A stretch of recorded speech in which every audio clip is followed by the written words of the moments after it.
Hello guys, আমাকে আমরা advice দিতে এসেছি বিবাহিত কি করে বাসন মাজতে হয়, কি করে রুটি বেলতে হয়, কি করে কাপড় কাচতে হয়, দিয়ে দিলাম অ্যাডভাইস। আজকে ছিল ওই দেখো ফোন আসছে।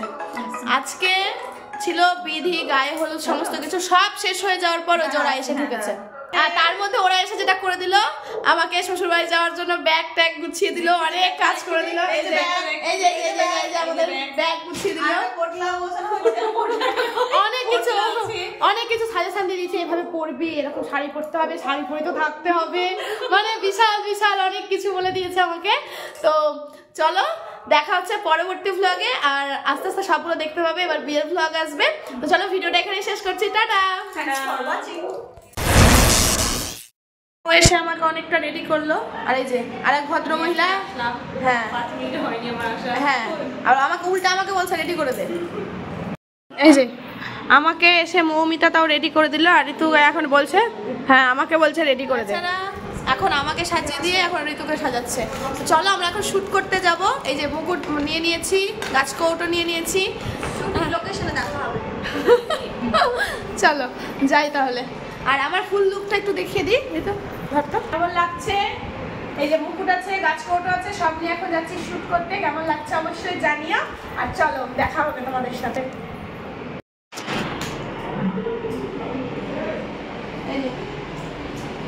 ভাগ্যিস একটু বউ আগে এসেছিল, নাহলে এত অসুবিধা হয়ে যেত আজকে। কালকে রাত্রে সব ব্যাগ ট্যাগ গুছিয়ে দিয়ে গেছে, আগের ভ্লগে তো দেখেছো। এবার এখন কিছু এইটুকু করে দিচ্ছে। আজ যেহেতু লগ্ন তাড়াতাড়ি আছে, তাই জল সাজতে বেরোনোর জন্য সবাইকে সময় দেওয়া হয়েছিল 8টা থেকে 8:30টার মধ্যে। তো সবাই মোটামুটি 9টার মধ্যে এসে ঢুকে গেছিল।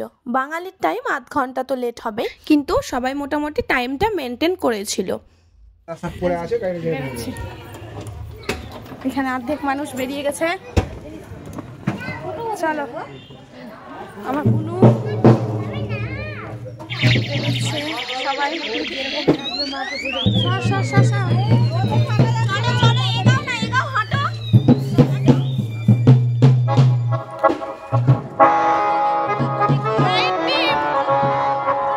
আমাদের টিম।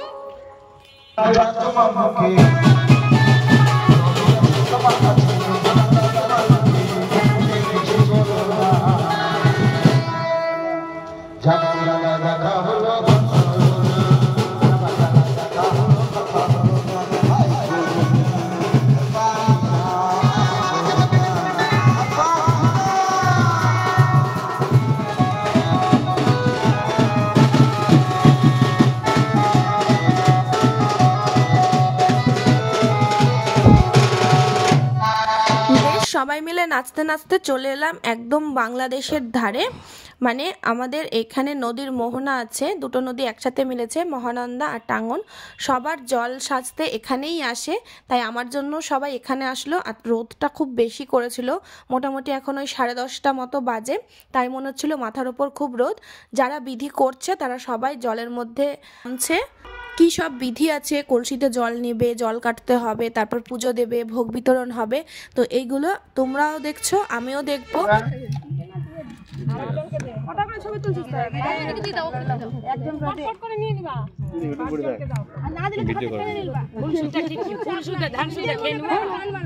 ধান ফুলে ভর্তি,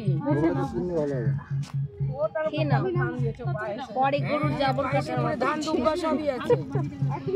গলায় আটকে গেলে বিকালে কি হবে? নদীতে পুজো দিয়ে সবাইকে ভোগ বিতরণ হলো।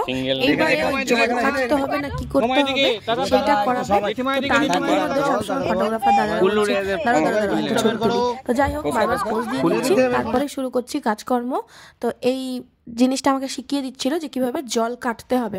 এই দেখো এরকম করে কাটতে হবে, আর এটা নাকি দেখতে হয় না বা এরকম কিছু একটা ব্যাপার আছে। তো যাই হোক এটা করলাম, আর করার পরে মোটামুটি হয়ে গেল। এখন ওই সব জল নিয়ে চলে যাব আমরা। এখন আবার বাড়িতে গিয়ে আছে খই ভাজা, তো সেই খই ভাজা হবে, তারপরে আমি রেডি হতে বসবো বিয়ের জন্য। তো সেটা হতে একটু সময় লাগে, কারণ যেটা উনুনে যেহেতু হয় তার জন্য গরম হতে হয় হাঁড়ি, তারপরে আবার খই ভাজতে হবে, তো ওটা করতে অনেকটা সময় লাগে। তো এখন মোটামুটি ওই 11:30 মতো এই সমস্ত কাজ করতে করতে বেজেই গেল টাইম। তারপরে আমরা এখন গিয়ে ওই খই ভাজার পর্বতে বসে পড়বো। দেখো ঠাম্মা এখানে কত সুন্দর নাচ করছে, আর যারা এই এতটা পথ নামতে পারেনি তারা সিঁড়ির মধ্যে বসেছিল। পাশে রয়েছে মাঠ, সবাই মিলে সেই মাঠের মধ্যে একটা বড় করে ছবি তোলা হবে।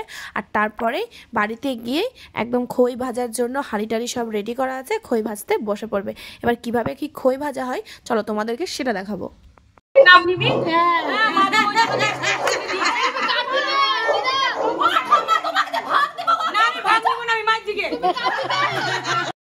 বলছে অনেক টাকা পাই আমি, মাছকেও বলছি আরো পাই টাকা। ওই বাড়িতে টাকা তোর থেকে পাই। একটা চোখ ঢেকে থাকতে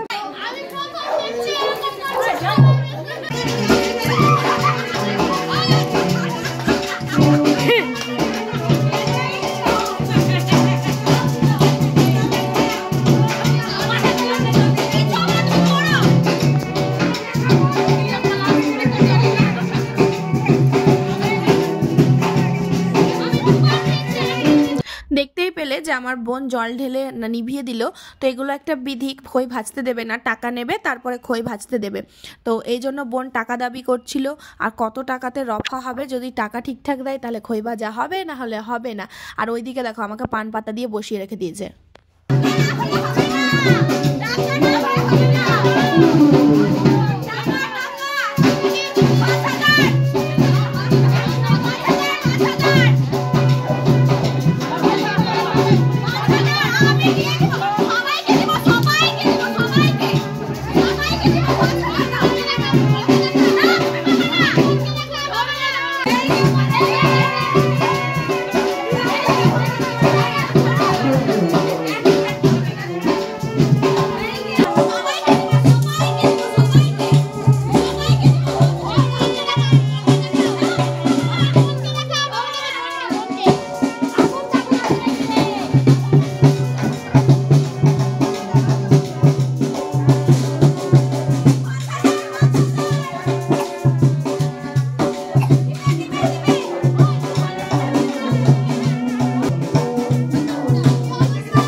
মামার মামি মিলে দিয়ে দিক না 50-50 করে,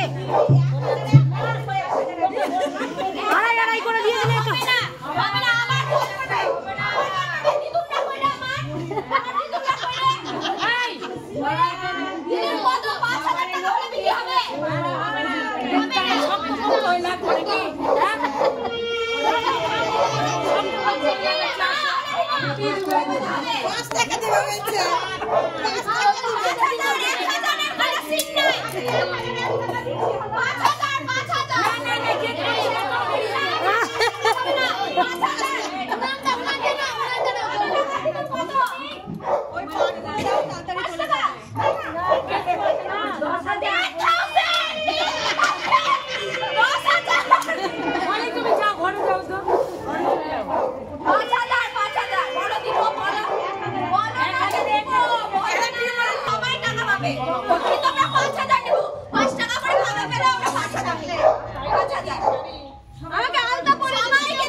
সব কিছু ক্যামেরা হচ্ছে,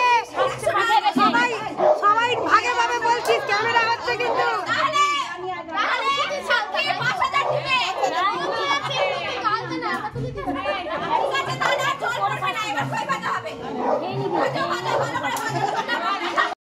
শেষমেশ 5,000 টাকায় রফা হলো যে খই ভাজতে দেবে। তো এবারে আমাকে হচ্ছে ওই পান পাতা চোখের মধ্যে ধরে নিয়ে যখন হাঁড়িটা গরম হবে তখন বাঁ হাত দিয়ে ধানটাকে তুলে হাঁড়ির মধ্যে দিতে হচ্ছে। এটা হচ্ছে বিধির মধ্যে পড়ে। তো ওইখানে খইগুলো মানে ধানগুলো ফুটে খই হবে। আর জিজ্ঞেস করছে যে কার ধান দিচ্ছি, তো আমার বরের নাম বলতে হচ্ছে যে প্রণবের ধান দিচ্ছি। তো এইভাবে ধানগুলো হচ্ছে ফুটবে আর খই হবে। তো তার মধ্যে আবার 2 ধরনের খই হচ্ছে, একটা হচ্ছে ছেলে খই, একটা হচ্ছে মেয়ে খই। এত কিছু তো জানতাম না আমি, এই আজকেই শুনলাম। আমার যখন চোখটা ধরে রেখেছে তখন কিছুজন বলছে যে ছেলে খই হচ্ছে, ছেলে খই হচ্ছে, বলছে মেয়ে খই হচ্ছে। তো যাই হোক, এগুলো প্রচুর নিয়ম বিধি, সমস্ত কিছু আমরাও হয়তো অনেকেই জানি না। তারপরে যে টাকা দিল মা, সেই টাকা নিয়ে দেখো কি ফুর্তি, আর সেই টাকা কিন্তু সবাইকে দেওয়া হবে, এটাই বলছে। এবার যেটা দেখলাম 5 বার যে খই ভাজা হলো, সেই খইটা নিয়ে যারা বিধি করছে তারা বিক্রি করতে বেরোচ্ছে। এবার যারা যারা কিনবে তাদের থেকে পয়সা হবে, লাভ হবে, আর সেই পয়সা দিয়ে সাজগোজ করবে বিয়েতে। এই হলো নিয়ম। এই যে নেচে নেচে খই নেবে গো, খই নেবে গো করে বিক্রি করছে সেই খই। আবার কিছুজন গান করে করে বলছে আমার তো পয়সা নেই, এটা আছে, এটা দেবো, তাহলে খই দাও। তখন বলছে না, টাকাই দিতে হবে, না হলে খই দেবো না। তারপরে 7 বার থুবড়া খাওয়ানোর ব্যাপার আছে, যেটা আমাকে 7 বার খাওয়াবে। তো সেই নিয়মটা করছিল সকাল থেকেই, একবার করে এ খাওয়াচ্ছে, একবার ও খাওয়াচ্ছে করে 7 বার 7 জনে থুবড়া খাওয়াবে। যেহেতু আজকে সারাদিন ভাত টাত কিছু খেতে পাবো না, তো এই 7 বারের খাওয়াটা খেয়ে থাকতে হবে বিয়ে পর্যন্ত। ওদিকে সাজাতে চলে এসেছে দীপান্বিতা। ওকে একটা টাইম দেওয়া ছিল, যেহেতু 5টায় লগ্ন আছে, তো আমি 2টার মধ্যে বসে যেতে পেরেছিলাম সাজতে। আলতা করতে হবে এখন, আমাকে চলে আসছে দীপান্বিতা কত তাড়াতাড়ি। না তো দাও, আমি তোকে ঠিক টাইমে ফোন করেছিলাম, না হলে তো আবার এটা এক্সট্রা তখন। এবারে বসবো সাজতে। তো যাই হোক, এর পরের ভিডিওতে তোমরা সেটা দেখতে পারবে। এই ভিডিওটা অনেক বড় হয়ে যাচ্ছে। বাড়ির সামনেটা ঠিক এইভাবে সাজানো হয়েছিল। ডেকোরেশনটা কেমন হয়েছে জানিও, আর সাবস্ক্রাইব করে রেখো পরের ভ্লগের জন্য।